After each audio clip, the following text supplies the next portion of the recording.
On today's episode, we're going to make a dish that made its first appearance in a 1691 cookbook and has been appearing on fine menus ever since.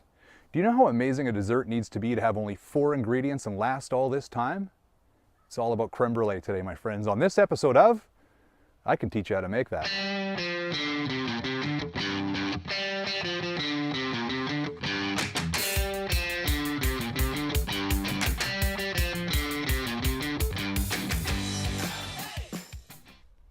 Okay, I guess I should probably explain how this is going to go down. You and I are going to make classic dishes together, broken down into such simple steps, you'll laugh at how complicated you thought they'd be. If you're a trained chef or even have your black belt in the culinary arts, you'll probably hate the amount of detail I'm about to get into. I'm even going to hold your hand through the purchasing of your ingredients, and we'll even provide links below to purchase any of the tools you see me use here. Well, let's get started. We're about to go into Costco, and I'll show you precisely what you'll need to get going. First of all, some of you might be asking, why Costco? I'll go into more detail in future episodes of why I'm such a fan, but for now, let's just say it's for simplicity's sake. Everyone knows their way around the aisles at Costco, so you'll be able to follow my instructions without too much issue. All right, let's get this party started. Let's go grab a cart.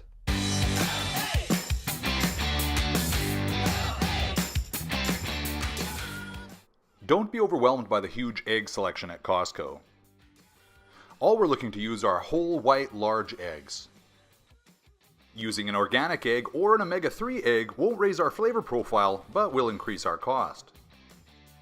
Make sure you get heavy whipping cream, not cereal cream, not coffee cream. Must be heavy cream, should be about $4 a liter.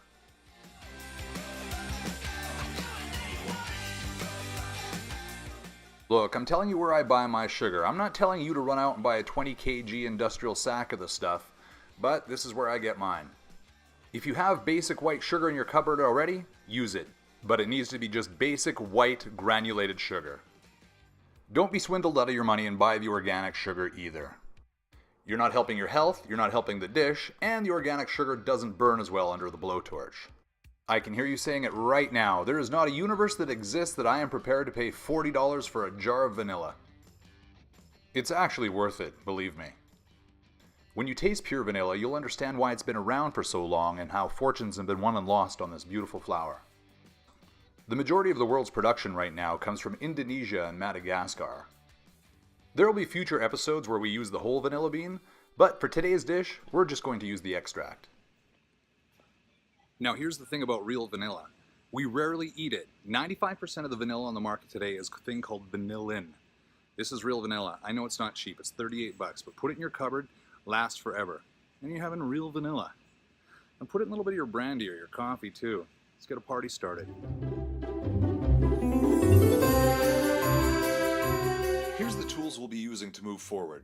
3 stainless steel bowls, 2 of them large, 1 of them medium size, a ceramic dish or a baking pan, a wire whip, wooden spoon, fine strainer, stainless steel pot, and a ladle. You'll also need 9 125 milliliter mason jars and a blowtorch. Alright, now for the fun stuff. We actually get to cook. Listen, I can't stress this enough. Have all your ingredients in front of you, in place, all measured out. Include all your bowls, eggs, cream, your wooden spoon, your sifter. Have it ready. You'll thank me later. This is about time management. If you're reaching for something that's not there later, your dish will suffer. I promise you. Alright, here's the exact list of ingredients. 12 whole eggs, 1 liter heavy cream, 1 cup sugar, and 2 teaspoons pure vanilla. Leave your eggs at room temperature for about half an hour. They become way easier to handle. Alright, nothing complicated about this next part. We're going to preheat our oven to 325 on bake. Not broiler grill, bake. Now you're going to spend the next few minutes separating eggs. If you took my advice, you pulled them out of the fridge about 30 minutes ago, and they're going to make them easier to separate. If they come apart a bit and you get a little bit of egg white in your yolk, don't sweat it. It's not a deal breaker. Do your best. The same goes for shells. If you think you got some shell in there and it's visible, get it out. If you can't see it, you know what I mean? Don't let it ruin your day. We're going to strain it in our final step anyway. Take 2 of the whole uncracked eggs, put them off to the side for later. I'll show you why. Let's really focus on taking our time and doing our steps correctly. If we set our temperatures right and we do everything exact to measure, we're going to have a successful custard. When you've completed this step, you should have 2 whole eggs in the shell off to the side, and then 10 yolks in a smaller bowl. Take your yolks, place them off to the side, you're going to need them again shortly. Then take your 1 cup of sugar and pour it in one of your large mixing bowls. In the large mixing bowl with the 1 cup of sugar, you're going to want to crack your 2 whole eggs. This is the part of the procedure where we're going to add our flavor component. We're going to add the actual vanilla bean extract that I've been talking so much about. This stuff is crazy delicious, so also be very careful that it's very powerful. For this dish, I recommend about 2 capfuls of the vanilla extract, or about 10 milliliters or 2 teaspoons. You're then going to want to mix your 3 ingredients, your sugar, your vanilla, and your eggs. I'm mixing really fast here. You don't have to mix fast, I just want you to incorporate the ingredients. It shouldn't take you longer than a minute, and if you do it correctly, it should look like ribbons. We're going to set our stove to exactly medium. On our medium stove, we're going to grab our stainless steel pot and put it on the element. In that pot, we're going to take our 1 liter of heavy cream, we're going to bring it to a simmer. Now, I know you may have heard of an old wives' tale that if you put a wooden spoon on top of a pot, it would prevent it from boiling over. This is not one of those times. This is not craft dinner. This is heavy cream. Be mindful. Don't put your stove higher than medium, and we're going to be okay. As it starts to heat, water vapor will rise. That's a good thing. If we were going to add an additional flavor component, such as ginger, green tea, or cardamom pods, this is the stage we would do it. Cream accepts flavors very well, and this is the perfect temperature for flavor transfer. This is the type of frothing and bubbling you're looking for, right about here. When it reaches this stage, you're going to want to turn off your stove. While you were waiting for your cream to come up to temperature, you would have kept busy by getting your mason jars ready. Just pull them out of the box, get the lids off, keep the lids and the little screw tops off to the side for later. The reason I like to use these little mason jars for entertaining is I can take them to parties in these little creme brulee containers, and I don't have to worry about losing my dishes. They don't cost hardly anything. Be sure to give them a quick rinse in the sink, and then just dry it out with a paper towel. Now that we've turned off the stove, we're going to move our hot cream over to our workstation. Let's make sure we have a work pad, not put it directly onto our cutting board as it will burn it. We're now going to take a very small ladleful and introduce it into the sugar and the 2 egg mixture. This will temper the eggs. If we added the eggs directly to the hot cream or the yolks directly to the hot cream, they would curdle and become like scrambled eggs, and that is not our desired effect. So we're just trying to introduce them slowly, introducing the hot cream into the first sugar mix. Alright, we've gotten to a very important part of the procedure. We need to be mindful now because we can screw things up if we're not careful. So what we did is we added all the sugar to the 2 whole eggs and a little bit of the hot cream to temper the original eggs. So now we've lowered the temperature of the cream enough that we can add all those yolks without worry about them curdling. If you've ever eaten a poorly made creme brulee, you know it's like eating scrambled eggs and sugar. No bueno. Now that we've tempered our cream and added most of our ingredients, we can get the rest of the cream in there. Let's still be mindful. Remember, it's still very hot and we can still scald ourselves, so let's be very careful. Now you'll find that not all chefs will give their custard a final strain. I like to. It'll get rid of any kind of impurities, any albumin from the egg white, any kind of shell that might be left over. It's just a good habit. Can't hurt.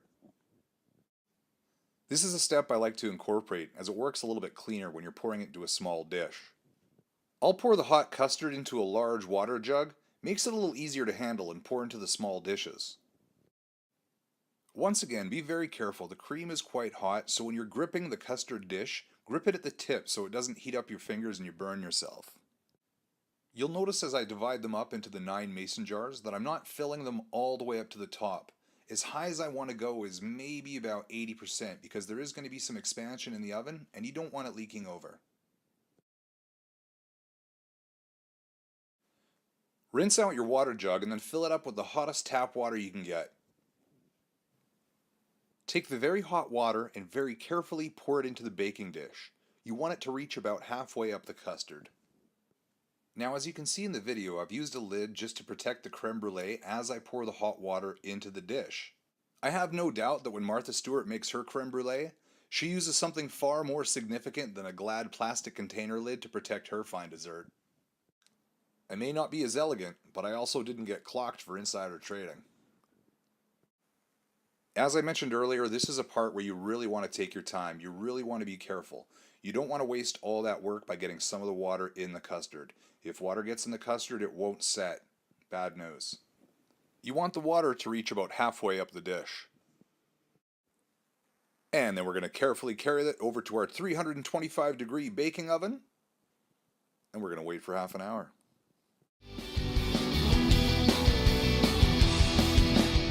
So you're going to want to check them after about 30 minutes. The desired texture you're looking for is just a slight jiggle when you shake them. Even these are a touch overdone. I'm okay with them being a little bit less. You need to remember that although the dish is out of the oven, it will continue to cook while it's still hot. Leave the custard sitting in the water as they'll finish cooking there. Once the water's cool to the touch, drain it out and return the custards back into the dish. You don't need to be in too much of a hurry to get them in the fridge. Let them sit on your counter for at least an hour before you put lids on them. You don't want them sweating and then maybe even spoiling, so, we don't need any really big shocks in temperature. So take your time.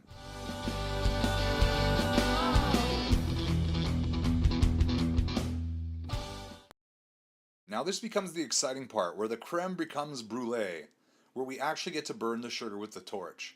It's going to take you a little bit of practice. I didn't learn this overnight. This took me some time. So add about a teaspoon of sugar. Now you're going to see the technique that I use is I hold the dish and I twirl it as I move my flame at the same time. The color we're looking for is sort of a nutty brown color. If you leave your flame in the one spot too long, you're going to burn it. That's a nice color right there. Hey, one thing I need to be very clear about here. This is a very dangerous step in a lot of ways. You can burn yourself with the blowtorch, but the other way you can burn yourself is with that sugar. Once it melts, it becomes liquefied and you get it on your skin, it is a bad day. You will never stop screaming, I promise you.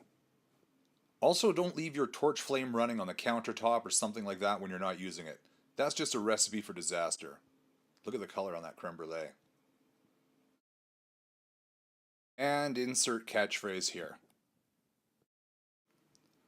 So obviously the more of these you do, the more practice you'll get and the better at it you'll become. You're not going to want to burn your sugar too far in advance though. You want that nice crack when the spoon hits the top of the creme brulee. Now if you made them for a party, pack your blowtorch and burn the sugar when you arrive. Well, how'd it go? I'm curious.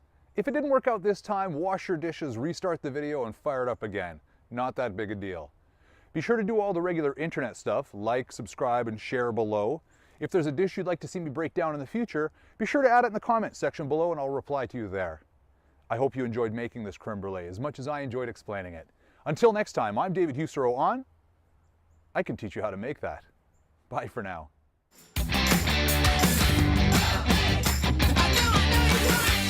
Little birdie, you are distracting me. Little birdie right there, right here.